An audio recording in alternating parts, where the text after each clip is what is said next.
राधे राधे, जय श्री कृष्णा। आज हम आपके लिए लेकर आए हैं बृहस्पतिवार व्रत कथा। तो चलिए जानते हैं इसकी विधि के बारे में। इस दिन बृहस्पति देव महादेव जी की पूजा होती है। दिन में एक समय ही भोजन करें, पीले वस्त्र धारण करें, पीले पुष्पों को धारण करें। भोजन भी चने की दाल का होना चाहिए, नमक नहीं खाना चाहिए। पीले रंग का फूल, चने की दाल, पीले कपड़े तथा पीले चंदन से पूजा करनी चाहिए। पूजन के पश्चात कथा सुननी चाहिए। इस व्रत के करने से बृहस्पति जी अति प्रसन्न होते हैं तथा धन और विद्या का लाभ होता है। स्त्रियों के लिए यह व्रत अति आवश्यक है। इस व्रत में केले का पूजन होता है। तो चलिए जानते हैं अब इसकी कथा के बारे में। किसी गांव में एक साहूकार रहता था, जिसके घर में अन्न, वस्त्र और धन किसी की कोई कमी नहीं थी।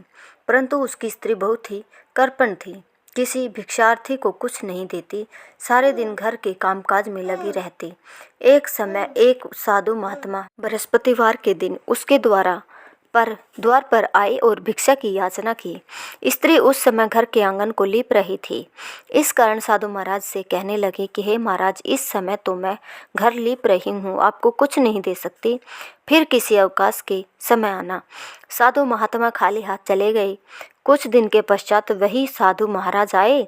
उसी तरह भिक्षा मांगी। साहूकारनी उस समय लड़के को खिला रही थी। कहने लगे, महाराज मैं क्या करूं, अवकाश नहीं है, इसलिए आपको भिक्षा नहीं दे सकती। तीसरी बार महात्मा आए तो उसने उन्हें उसी तरह टालना चाहा, परंतु महात्मा जी कहने लगे कि यदि तुमको बिल्कुल ही अवकाश हो जाए तो मुझको भिक्षा दोगी। साहूकारनी कहने लगी कि हाँ महाराज, यदि ऐसा हो जाए तो आपकी बड़ी कृपा होगी। साधु महात्मा जी कहने लगे कि अच्छा, मैं एक उपाय बताता हूँ। तुम बृहस्पतिवार के दिन चढ़ने पर उठो और सारे घर में झाड़ू लगाकर कूड़ा एक कोने में जमा करके रख दो। घर में चौका इत्यादि मत लगाओ, परंतु स्नान आदि करके घर वालों से कह दो उस दिन सब हजामत अवश्य बनवाई। रसोई बनाकर चूल्हे के पीछे रखा करो, सामने कभी न रखो। सायकाल को अंधेरा होने के बाद दीपक जलाया करो तथा बृहस्पतिवार को पीले वस्त्र मत धारण करो, न पीले रंग की चीज़ों का भोजन करो। यदि ऐसा करोगे तो तुमको घर का कोई काम नहीं करना पड़ेगा। साहूकारनी ने ऐसा ही किया। बृहस्पतिवार को दिन चढ़े उठी, झाड़ू लगाकर कूड़े को घर में जमा कर दिया। पुरुषों ने हजामत बनवाई, भोजन बनवाकर चूल्हे के पीछे रखा। वह अब सब बृहस्पतिवारों को ऐसा ही करती रही। अब कुछ काल बाद उसके घर में खाने को दाना न रहा।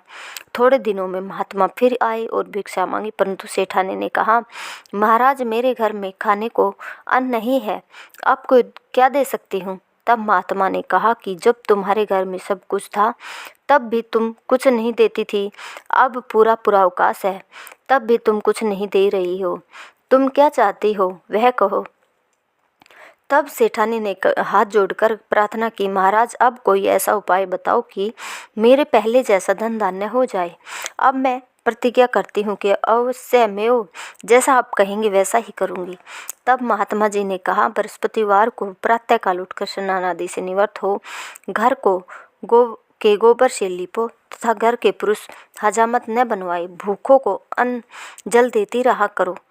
ठीक सायकाल दीपक जलाओ। यदि ऐसा करोगी तो तुम्हारी सब मनोकामनाएं भगवान बृहस्पति जी की कृपा से पूर्ण होंगी।